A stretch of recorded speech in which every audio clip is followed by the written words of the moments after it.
जब भागवत कथा हो रही थी, जब परीक्षित ने श्रवण की तो हजारों महात्माओं ने श्रवण की। उनमें आकर के देवता भी बैठ सकते थे, वो भी श्रवण कर सकते थे, कोई रोका टोकी तो थी नहीं। क्यों? क्योंकि इनमें देवत्व का अभिमान है।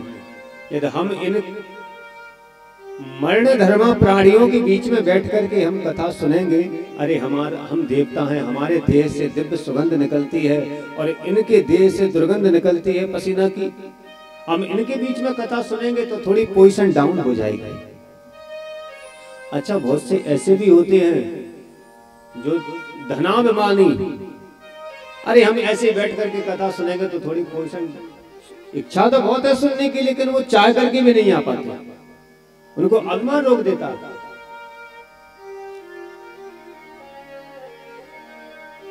दूसरी बात, इसलिए भागवत की कथा तो हमें सुनना है तो ऐसा ही करते हैं कि वक्ता कोई खरीद लेते हैं और सीधे सुखदेव जी महाराज को स्वर्ग में ले जाएंगे, वहां बैठ करके आराम से कथा श्रवण करेंगे। और परीक्षित को मरने का भय है तो हम ये अमृत पिला देंगे, लेकिन सुखदेव जी ने डांट फटकार के भगा दिया। अरे ठगियाओ, तुम मुझे ठगने के लिए आए हो। अच्छा, दूसरी बात, जरा भागवत में और स्वर्ग के अमृत में जरा तुलनात्मक दृष्टि से देखें, इसकी क्या समानता है। जब आप पुण्य करोगे, पुण्य जब अर्जित हो जाएंगे, तब आप कहां जाओगे? स्वर्ग में। आप स्वर्ग में जाओगे, एक सुंदर माला आपके गले में धारण कर दी जाएगी। जब तक आपके पुण्य हैं, तब तक आप स्वर्ग का खूब आनंद लेंगे। स्वर्ग को तो आप एक 5 स्टार होटल समझो। जब तक आपके पास पैसा है तब तक खूब मौज मस्ती उड़ाओ, और जैसे पैसा खत्म, होटल का मालिक धक्का मार के बाहर निकाल देता है।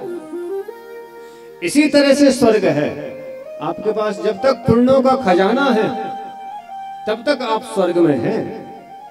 और जैसे क्षीणे पुण्य मृतलोकम विशन्ति, आपके पुण्य क्षीण हुए, धक्का मार करके नीचे पटक दिया जाता है, आप इसी धरातल पर आ जाते हैं।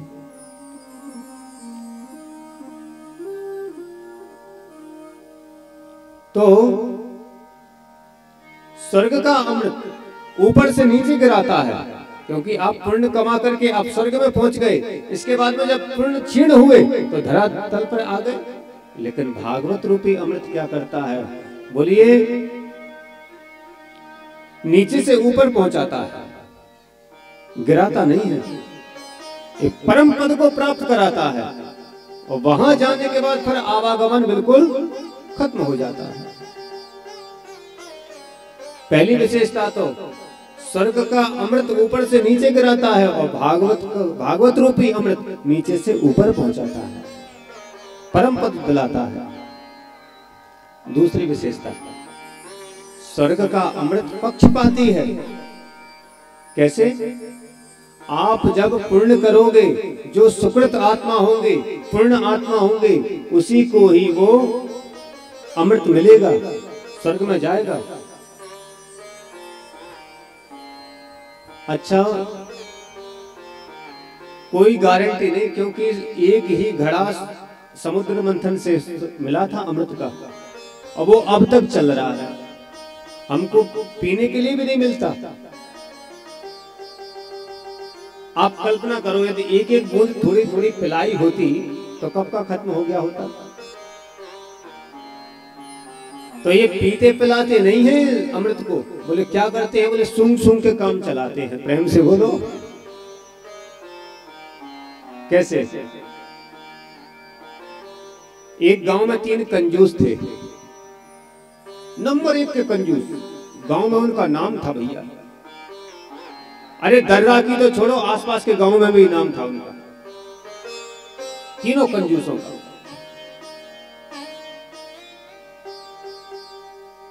एक फूटी कौड़ी हाथ से नहीं निकलती थी। सब कहते थे भैया कंजूस तो बहुत देखे, लेकिन इन जैसो कंजूस ना देखो। अब तीनों ने मिलकर के सलाह करी, भैया हमारी बड़ी ख्याति है, इस ख्याति को समाप्त किया जाए। चलो हम चल करके कुछ ऐसा करते हैं, गांव वालों के मुंह बंद कर दें। अच्छा, तीनों कंजूसों ने 250-250 ग्राम घी खरीदा, छाती पे पत्थर रख करके, शुद्ध देसी घी 250-250 ग्राम खरीदा। अब सबको दिखाए, गांव वालों को, देखो हम भी खर्चीले हो गए हैं, अब खूब खाएंगे पिएंगे, सेहत बनाएंगे। गांव वालों ने कहा भैया नंबर 1 के कंजूस, अरे धर्म में तो छोड़ो, अपने स्वयं के शरीर में भी नहीं लगा पाता। अब 6 महीने बाद गांव में जैसी भागवत हुई, तीनों कंजूस इकट्ठे हुए। अब वही चर्चा, भैया क्यों भैया तुम्हारा घी कैसा क्या चल रहा है? एक कंजूस ने कहा भैया बस थोड़ा सा और बचो मेरा घी तो। अरे भैया इतनी महंगाई में इतना खर्चा, बड़े खर्चीले हो गए तुम तो, कैसे खाते हो?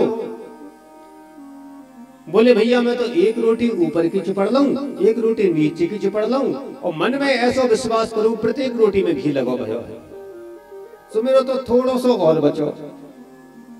अरे भैया तू तो बहुत खर्चीला है गयो। दूसरा बोला भैया तू कैसे खावे? बोले मेरे तो बस थोड़ा सा कम भयो है, बाकी वैसे को वैसे ही रखो है। कैसे खावे? बोले मैं रोटी बना करके, जो सुई होती है ना धागा सिलने वाली सुई, उसे घी में डुबोऊं और बाकू रोटियन में चुबो दूं, ऊपर से नीचे तक थोड़ा थोड़ा स्पर्श रह जाए, और मन में ऐसा विचार करूं प्रत्येक रोटी में घी लगा भयो है, तो मेरा तो थोड़ा सा कम भयो। तीसरा बोलो भैया तू भी बहुत खर्चीला है गयो, मेरो घी तो वैसो को वैसा ही रखो है। बोले भैया तू कैसे खावे? मैं कांच की तो एक बोतल लायो, बामे बा घी को रख लियो, और रोटी बना करके प्रत्येक रोटी के ऊपर बाकू घुमा दो, और जैसे भोजन पाऊं उसे ढक्कन खोल के, अब देसी घी है सुगंधित तो उसी सुगंध को ऐसा महसूस करता हूं प्रत्येक रोटी में लगा हुआ है घी, और बाकू ढक्कन बंद करके वैसो को वैसो रख लो। सो महाराज मेरा तो वैसो को वैसो रखो है। अब बताइए वो तो क्या कभी खत्म होगा? जन्म जन्मांतरों तक चल सकता है। यही हाल है देवताओं का। एक घड़ा अमृत निकला है समुद्र मंथन से, वो अब तक चल रहा है। तो ये पीते पिलाते नहीं है, बस सूंघ सूंघ के ही काम चलाते हैं।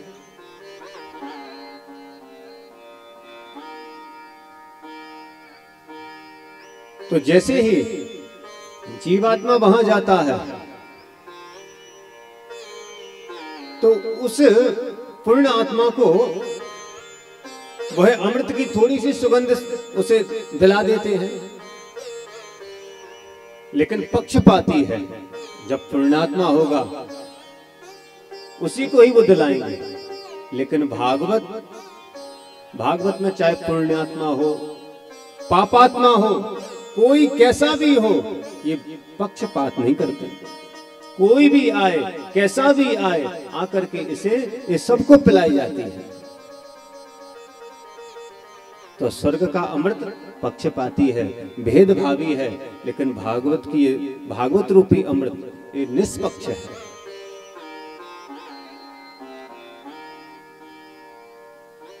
इसी तरह से सुखदेव महाप्रभु ने देवताओं को डांट फटकार के भगा दिया। अब देवता निराश होकर के और ब्रह्मा जी के पास पहुंचे। महाराज, इस मृतलोक के प्राणियों के लिए आपने भागवत सुनने का अधिकार दिया और हमें उससे वंचित रखा। आखिर इस भागवत में है क्या?